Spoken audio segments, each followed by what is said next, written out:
Hello everyone Jai Jagannath welcome to my YouTube channel आ गोटे mini blog को आपको स्वागत करछि। आपन केमती अछंती मु भावछि भगवान द्वारा समस्त खुशी रहंतु सब बेले एमती हसुदांतु। चलंतु मो डे 10 को आपन को देखोछि दिन सारा कोन कली। फिर सकाळ उठी गाधे पेदे ठाकुर पूजा करदे टिके मंदिर पळैतली। आज जनकर एग्जाम सेति पे पळैतली टिके मंदिर पूजा करी पळै आसली आ तापर आसिला परे मु बाटरू किनि आनथली बरा आ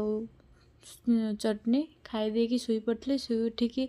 फिर लंच खायापी लंच आज मोर पूरा साधा सीधा था आज किसी बेसी आइटम बनई फिर खाई शुई पड़ी फिर उठिकिना मार्केट पे रेडी गली मार्केट रू पहुँचते पहुँचते मुझे आगे आइसक्रीम खाइली।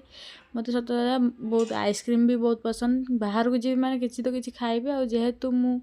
मोटा हो जाऊँचे बाहर जिन किसी खाइलेनी। तापर मार्केट रू फल किसी देखिली एमतिया फल से परिवार भी ना जानी है तापर भी बहुत दिन पर 2-3 वर्ष पर हैदराबाद रे देखा मिलला जे एठी मिलूची बेलो कइंथ करमंगा